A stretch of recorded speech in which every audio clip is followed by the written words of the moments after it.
तालका officer education female Nawab Shah उज़मा combo पारां girls primary स्कूलनि जे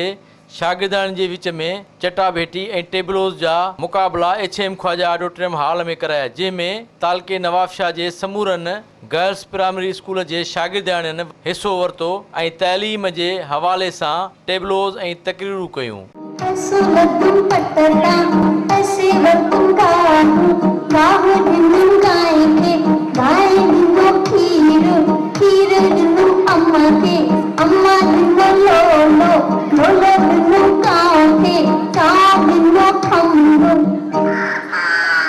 जॾहिं त उन मौक़े ते तक़रीब जो ख़ासि महिमान additional director education Razi Khan Jamali, chief monitoring officer Abdullah Dahri, Abdul Fatah Dahri, Mir Khan Zardari ऐं ॿिया हुआ। तालका लेवल ते प्रोग्राम थींदा आहिनि ॿारनि जा,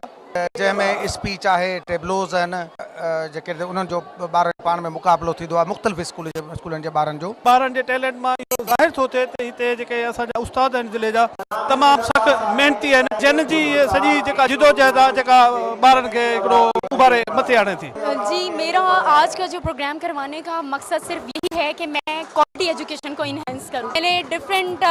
कैटेगरीज रखी हैं। मैंने स्पीच कंपटीशन यहाँ पर ऑर्गेनाइज किया है जो कि 6 to 8 क्लास के नवाब शाह तालुका के बच्चे हैं। सरगर्मी करण सां ॿारनि जी जेकी निशन में आयो आहे तमामु ॿार इंट्रस्ट वठणु शुरू आहे, ॿार तमामु घणो पार्टिसिपेट करे रहिया आहिनि ऐं इहो ई सबबु आहे जो ही को करिकुलर एक्टिविटीज़ असांजे एजुकेशन जो हिसो में रफ़ाकत राय सां गॾु ज़ुल्फ़कार ख़ास के लिए Sindh TV news Nawab. Dancing from the rainbow stretching